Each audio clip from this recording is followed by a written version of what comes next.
an infamous caving incident. The reason for its infamy is largely because of a photo that was taken during the event. A 37-year-old man named Floyd Collins walked through this huge forest in central Kentucky inside of a national park. The trail he was on continued straight ahead, but it came to a stop in front of this huge cavern-like opening in the side of a hill. This cavern-like space on the side of this hill was the entrance to a cave known as Sand Cave. And Floyd had spent the last week coming out to Sand Cave and exploring the different tunnels, but today his plan was to go as deep and as far inside of this cave as he possibly could. Caves were a huge tourist attraction in this region, and Floyd was a very experienced caver who had been caving since he was 6 years old, and he knew that most of Sand Cave had not been explored. So Floyd left the muddy path he had been walking on and stepped foot inside of this grand entrance to Sand Cave. He lit his oil lamp and then began mentally preparing himself for what he was about to do, which was going to be very claustrophobia inducing, even for a very experienced caver. And so Floyd reached the back of this huge entryway, and he reached this tunnel that would connect to the rest of the cave, and he began walking down it. And this tunnel was not very restricting. You could stand in it, you could move around in it, but it was very short. It was 15 feet straight down at an angle, where at the bottom of those 15 feet was a square hole in the ground. And Floyd, having been here the previous week, knew that once you go through this hole, the real caving begins. And so Floyd got to this hole, he put his oil lamp down on the ground, he casually lowered himself feet first into this hole, which dropped down several feet, and then once he was on firm ground, he reached up, grabbed his oil lamp, and pulled it into the hole with him. Once he was inside of this lower level space, he crouched down and looked around, and off to his right was a tunnel that he could crawl through that seemed to lead to a series of other tunnels. And so he puts his lamp in front of him,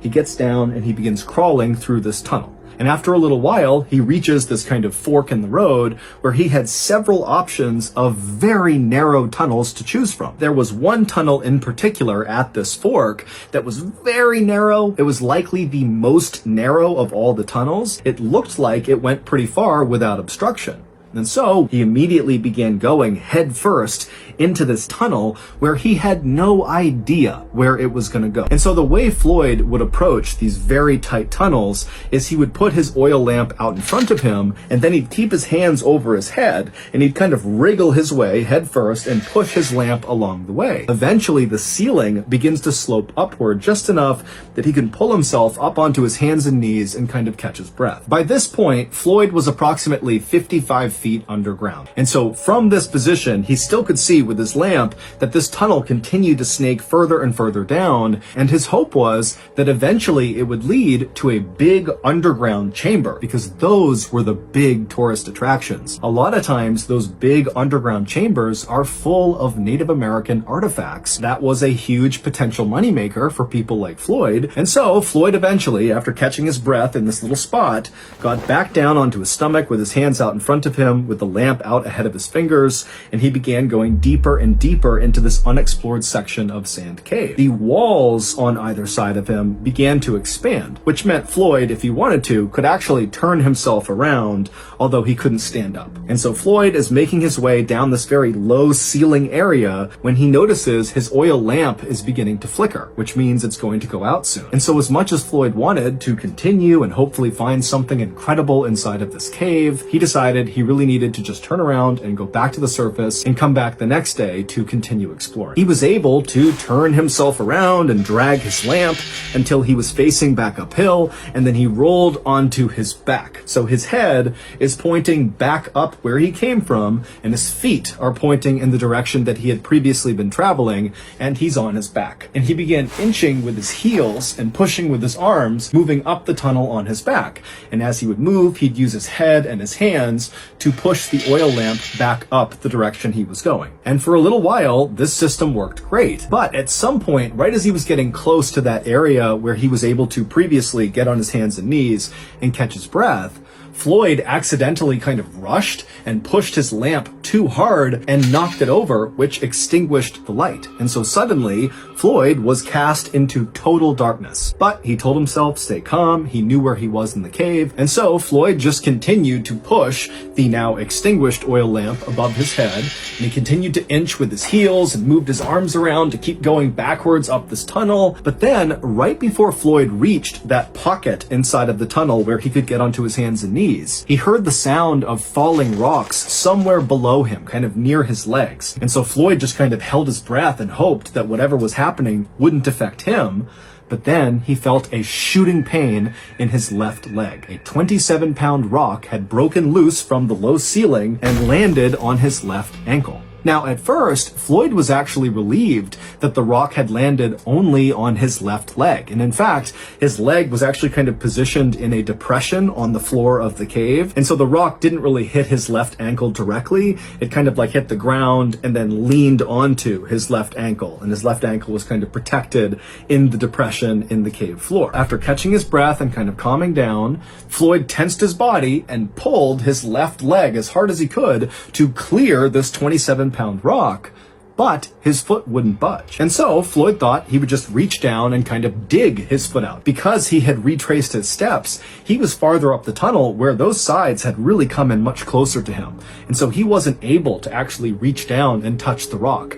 The walls made it impossible. And so he wasn't able to use his hands to clear this rock. And so Floyd is pinned underground, unable to move, in absolute pitch darkness inside of a cave that's practically crushing his chest because the ceiling is so low, and he knows it's unstable. The ceiling has now fallen off, so there's a chance more rocks could come in at any time. But people were certain to find out he was missing, and they knew he had gone to Sand Cave, and they would come here, they would find him, and they would rescue him. And so Floyd just decided he would wait. And for an agonizing 30 hours, remember, 30 hours of pitch blackness, trapped in a totally claustrophobic environment. No food, no water, can't go to the bathroom. He's laying there for 30 hours, and then finally, he hears a voice coming from somewhere near the entrance of this cave. And when he heard that voice, it was like the sweetest sound he had ever heard. Because not only did they represent help, but the voice was coming from Floyd's brother, Homer, who was also a very experienced caver. And so Floyd's thinking, thank goodness,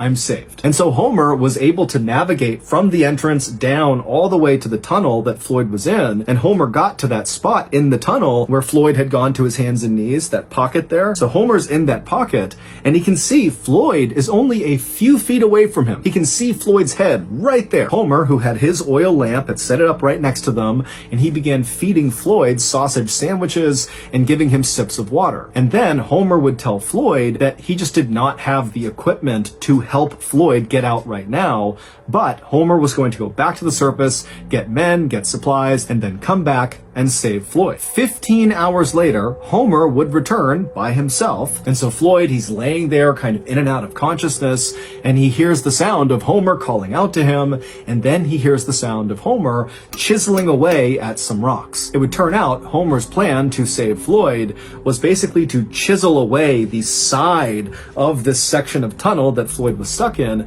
order to be able to reach down and somehow, some way, clear the rock off of Floyd's leg and then pull Floyd up. But after 8 hours of Homer slowly chiseling his way, widening this tunnel, he hadn't made much progress, and he was totally exhausted. And so after those 8 hours, Homer would leave Floyd and go back home and sleep and eat and drink and kind of recover. But he told Floyd, don't worry, tomorrow more men will be here to help chisel away this tunnel and get Floyd out of there. But over the course of the next 50 hours, Floyd remained trapped inside of this tunnel with the rock pinning his leg, and despite Homer and several other men getting down there and very diligently chipping away at this tunnel, it just was not happening very quickly. Floyd began going in and out of consciousness, and he began not being able to differentiate between what was real and what was not. At one point, he would say that he believed the cave had kind of opened up and these angels angels riding golden chariots with flaming wheels had come in to save him, and as they were lifting him out of the cave, he smelled food and coffee, and then suddenly his hallucination cleared, and he realized he was trapped in the darkness all alone, still in this cave, and it was like it destroyed his morale. And so Floyd is really starting to go downhill, and the rescuers are realizing they need to do something, and they need to do something now. But at the 130-hour mark, things got even worse for Floyd. This was sometime in the middle of the night, and so no rescuers were actively down there trying to chisel their way down to him. He was laying there, and he was listening to the sound of the running water somewhere outside the cave, and that sound was kind of amplified down to him, and then all of a sudden, he heard the sound of falling rocks somewhere up above, and then when those rocks stopped and it went silent again, he could not hear the sound of the running water. It was very muffled.